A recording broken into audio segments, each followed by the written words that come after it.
नमस्कार मंडळी आणि स्वागत आहे तुमचं माझ्या नवीन एका ब्लॉग मध्ये। तर संडेचा ब्लॉग आहे हा आणि संडे म्हणजे ना फक्त घराची क्लिनिंग करण्याचा दिवस नसतो बरं का, तर स्वतःला थोडा वेळ देण्याचा दिवस सुद्धा आहे। आज मी तुमच्यासोबत माझं सिंपल रुटीन, थोडंसं सेल्फ केअर आणि एक इंटरेस्टिंग कमेंट जी मला इंस्टाग्राम वरती सतत विचारली जाते की ताई तू श्रावण महिना पाळत नाहीस का। तर चला आजचा ब्लॉग आपला सुरू करूया। आज संडे असल्यामुळे ना सकाळी थोडी आरामातच उठले होते, कारण रोज सकाळी मला 5 वाजता उठावं लागतं, कारण आमच्या दोघांचे पण डबे रेडी करायचे असतात त्यामुळे। आणि खरं तर ना संडेचा दिवस हा माझा दिवस असतो। मी घरातली कामही उरकत असते, सोबतच माझं सेल्फ केअर सुद्धा करत असते। आणि माझं ठरलेलं असतं दर संडेला ना हेअर वॉश करायचं म्हणजे करायचंच, त्यामुळे हेअरला ना थोडंसं कोमट ऑइल करून ना सगळीकडे रूट्स ना लावते आणि थोडीशी मसाज पण करते, त्यामुळे आपलं ब्लड सर्क्युलेशन पण चांगलं होतं। आणि हेअर ऑइलिंग केल्यामुळे ना केस पण तुटत नाहीत आपले आणि बऱ्यापैकी ना केस गळती सुद्धा थांबते। आणि सोबतच ना आज मला स्किन केअर सुद्धा करायचं होतं, कारण उन्हामध्ये एवढं फिरणं होते आणि अजिबात स्किन कडे लक्ष देण्यासाठी वेळ भेटत नाही रोज मला, त्यामुळे मी संडेचा दिवस ठरवत असते। आणि त्या दिवशी मला हेअर केअर करायचं असेल, स्किन केअर करायचं असेल किंवा इतर माझी जे काही बाकीची पेंडिंग कामं असतील ते मी संडेच्या दिवशीच करत असते। आणि तुम्हाला खरं सांगू का, माझ्यासाठी सेल्फ केअर म्हणजे ना नेहमी एक्सपेन्सिव्ह प्रोडक्ट किंवा स्पा असं नाही बरं का। कधी शांतपणे चहा पिणं, आवडतं म्युझिक ऐकणं, त्यासोबत स्किन केअर करणं, थोडा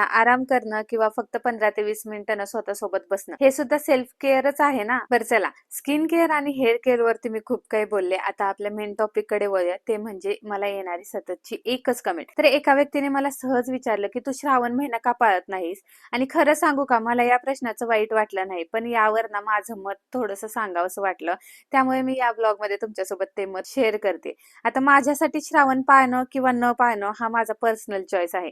कोणी श्रद्धेने श्रावण पाळत असेल तर मी त्याचा पूर्ण आदर करते, पण मी माझ्या पद्धतीने काही गोष्टी करत असेल तर माझ्या चॉईसचा देखील आदर व्हावा असं मला वाटतं।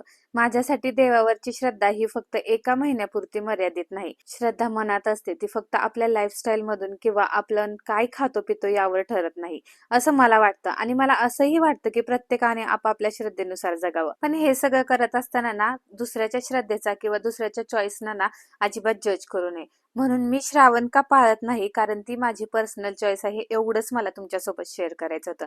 बाकी तुम्ही श्रावण पाळत असाल तर मनापासून पाळा, श्रद्धेने पाळा, आणि ज्यांना पाळायचं नाही त्यांनाही त्यांच्या पद्धतीने जगू द्या, एवढंच मी सांगेल। दुपारपर्यंतची कामं आवरून झाल्यानंतर मला बाहेर जायचं होतं, ते म्हणजे प्रकाशचे कपडे इस्त्रीला टाकण्यासाठी। तसं आम्ही दोघेही जाणार होतो, मी रेडी झाले आणि इथं फिट चेकचा व्हिडिओ घेत होते तुमच्या सगळ्यांसाठी।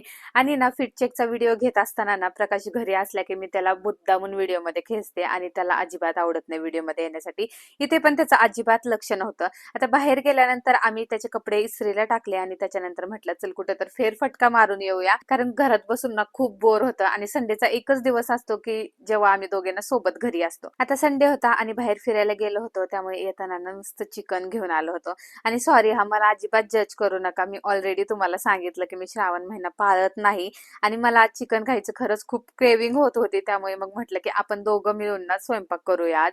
प्रकाशने मस्त ना काळ्या मसाल्यातलं चिकन बनवणार होता तो, त्याच्यासाठी तो मसाला वगैरे रेडी करत होता। इकडे मी चिकन वगैरे धुवून घेतलं, त्याला मस्त मॅरिनेट करून ठेवलं।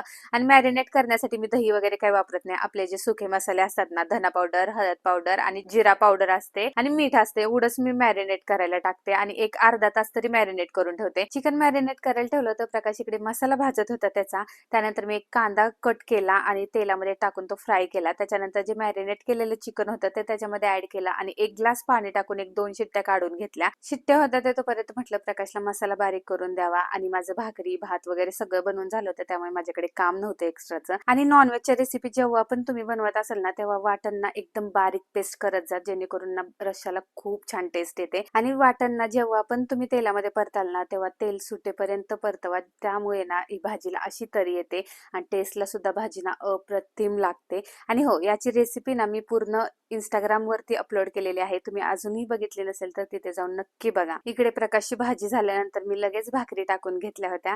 तर असा होता माझा सिंपल आणि पीसफुल संडे होता बरं का। आजच्या व्लॉग मधून मला एवढंच तुमच्यासोबत शेअर करायचं होतं की आपली लाईफ, आपली चॉईस आणि आपली श्रद्धा, पण रिस्पेक्ट सगळ्यांसाठी असावी। आणि हो, तुम्ही तुमच्या संडेला सेल्फ केअर साठी काय काय करता ते मला कमेंट सेक्शन मध्ये नक्की सांगा। व्हिडिओ आवडला असेल तर लाईक करा, सबस्क्राईब करा आणि पुन्हा भेटूया नेक्स्ट ब्लॉग मध्ये।